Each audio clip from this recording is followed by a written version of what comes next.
के सामने आते हैं, संबोधन होता है तो आखिर क्या कहते हैं। हालांकि उम्मीद इस बात की कि जीएसटी की नई दरें जो कल से लागू हो रही है, इसे लेकर इसका जिक्र करते हुए अपने संबोधन में प्रधानमंत्री नजर आए। बहरहाल एक बार फिर से हम चर्चा की शुरुआत करते हैं। हमारे साथ देखिए तमाम ज्योतिषी बने हुए हैं। सबसे पहले देखिए आप अलंकृता जी, आप बता रही थी किस तरीके से 3 राशियों पर इसका असर होगा। पहले उसको आप कंप्लीट कीजिए, फिर मैं बाकी मेहमानों के पास जाऊंगी।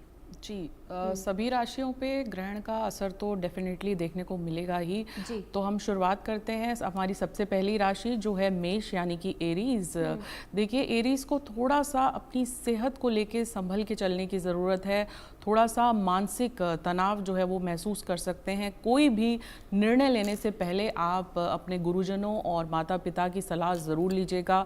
साथ ही में जो ये ग्रहण काल जब लगेगा तो आप जो है गायत्री या फिर महामृत्युंजय का जाप कीजिएगा और आप देखेंगे कि आपको एक सुरक्षा कवच मिल जाएगा।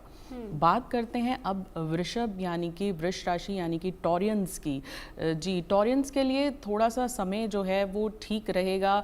कहीं ना कहीं नए संबंध बनेंगे और निवेश के लिए भी समय जो है वो ठीक रहेगा। लेकिन माता पिता की सेहत को लेके थोड़ा सा संभल के चलने की ज़रूरत है। और अभी कोई भी नया वाहन या फिर नया घर लेने से पहले थोड़ा सा इंतज़ार करिएगा, उसके बाद ही ये निर्णय लीजिएगा। और कहीं ना कहीं अगर आज आप महाकाल की उपासना करेंगे, क्योंकि कोई भी काल अगर हो किसी भी प्रकार का, लेकिन अगर हम महाकाल की उपासना करते हैं तो वो टल जाता है। और अगर आज के दिन आप भद्रकाली की भी पूजा उपासना करेंगे तो वो भी आपके लिए सही रहेगा। और हम बात करते हैं हमारी अगली राशि जो है मिथुन यानी कि जेमिनाइज की।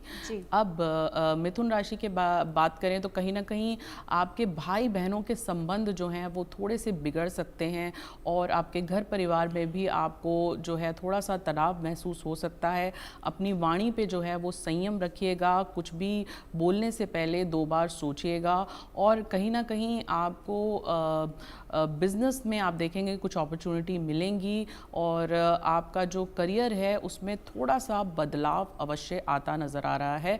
आज के दिन अगर आप दुर्गा कवच पढ़ेंगे और अपने आप को जो है माँ की सुरक्षा में रखेंगे तो आपके लिए बहुत ही उत्तम हो जाएगा। और नवरात्रे तो कल से लग ही रहे हैं तो दुर्गा सप्तशती का पाठ भी आप कर सकते हैं। और बात करें अपनी अगली राशि की जो है कर्क यानी कि कैंसेरियंस की। कर्क राशि की बात करें तो कर्क राशि के जितने भी दर्शक हैं वो इस बात का खास ख्याल रखें कि आज के दिन ऐसा हो सकता है कि आपको मानसिक तनाव महसूस हो, लेकिन वो टेम्पररी है। हो सकता है आप थोड़ा डिप्रेस्ड फील करें, वो भी टेम्पररी है क्योंकि जल से जुड़ी हुई राशि है। कहीं ना कहीं आप को टर्बुलेंस महसूस होगी, लेकिन वो टेम्पररी होगी। अपने आप को जो है वो पूर्ण रूप से प्रभु के ऊपर समर्पित कर दें और जो भी आपके गुरुजनों द्वारा दिया हुआ मंत्र है उसका उच्चारण करें। और ये जो समय होता है ये आत्मचिंतन का होता है, आत्म संवाद का होता है और साधना का होता है। तो वो समय आप ज़रूर निकालिए, तो आप देखेंगे सब कुछ जो है आपके जीवन में सुचारू रूप से चलता रहेगा। ठीक है राजपुरोहित जी, मैं आपके पास आऊंगी। देखिए समय की कमी है तो जल्दी से हम बाकी राशियों का भी हाल जान लेते हैं।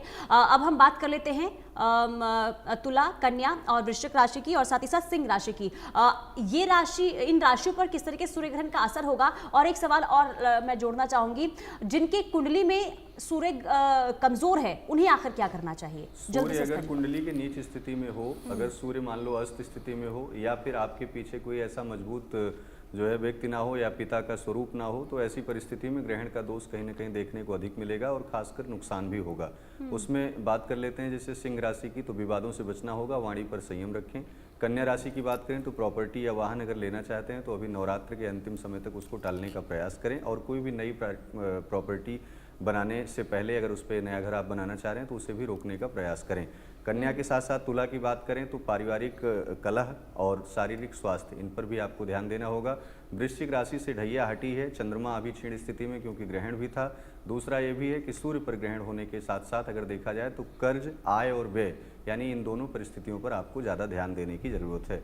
वैसे बात अगर कर लें कि सूर्य जो है वो पिता का कारक माना जाता है, सभी 12 राशियों के अंतर्गत देखा जाए तो अगर आप अपने पिता का सम्मान, अपने बड़ों का सम्मान नहीं करेंगे तो सूर्य अगर गलत स्थिति में रहेगा या आपको गलत प्रेजेंट करेगा या कहीं भी आपकी वाणी से कुछ ऐसा अनियंत्रित शब्द शैली का प्रयोग होगा तो यकीनन कहीं ना कहीं विवादों के प्रति जो है ज़्यादा स्थिति खराब हो सकती है। साथ ही साथ आपके कार्यभार, आपके कार्य रूपरेखाएं कहीं ना कहीं वो रुक सकती हैं। तो इसलिए इन चारों राशियों को विशेषकर सावधान रहने की ज़रूरत है। जी ठीक है, चलिए समय की कमी है, इससे ज़्यादा आगे इस प्रोग्राम को हम नहीं ले जा सकते और क्योंकि बाकी 4 राशियां बची हुई हैं। अगर बता दें पारिवारिक धनु राशि पर पारिवारिक थोड़ी स्थिति गड़बड़ होगी। मकर राशि पर व्यापारिक स्थिति, कोई नई डील करने से थोड़ा बचना होगा। कुंभ राशि पर आर्थिक समस्या आ सकती है, इसलिए लेन देन से थोड़ा बच करके चलें। मीन राशि पर यात्रा करने से आपको बचना होगा। सभी 12 राशियों पर थोड़ा सा परिस्थितियां प्रभावित कर रही हैं, लेकिन सब पर अच्छा लाभ होगा, यही मान करके चलें। आप अपनी मानसिक संवेदनाओं का हनन न करें, जितना ज़्यादा हो सके धर्म से जुड़ करके करें। जब आपके भीतर धर्म स्थापित होगा, पिता के प्रति सम्मान स्थापित होगा, राष्ट्र के प्रति सम्मान स्थापित होगा तो यकीनन आपका विकास होगा। और कोई भी ग्रह गोचर अगर विपरीत दिशा में जा रहे होंगे तो कुछ समय बाद वो एक अच्छा परिणाम देना शुरू करेंगे। जी ठीक है, राज पुरोहित जी और पूजा भाटिया जी और अलंकृता जी, आप सभी का बहुत बहुत शुक्रिया चर्चा में जुड़ने के लिए। और देखिए सूर्य ग्रहण लगने जा रहा है आज से और इसके बाद डरने की जरूरत नहीं, बल्कि कई नियम अपनाएं, सावधान रहें, सतर्क रहें और साथ ही साथ कई उपाय जो बताए गए हैं ज्योतिषी की तरफ से आप उसे जरूर फॉलो करें। चलिए इसी के साथ इस बुलेटिन में फिलहाल इतना ही। बाकी खबरों के लिए देखते रहिए इंडिया न्यूज।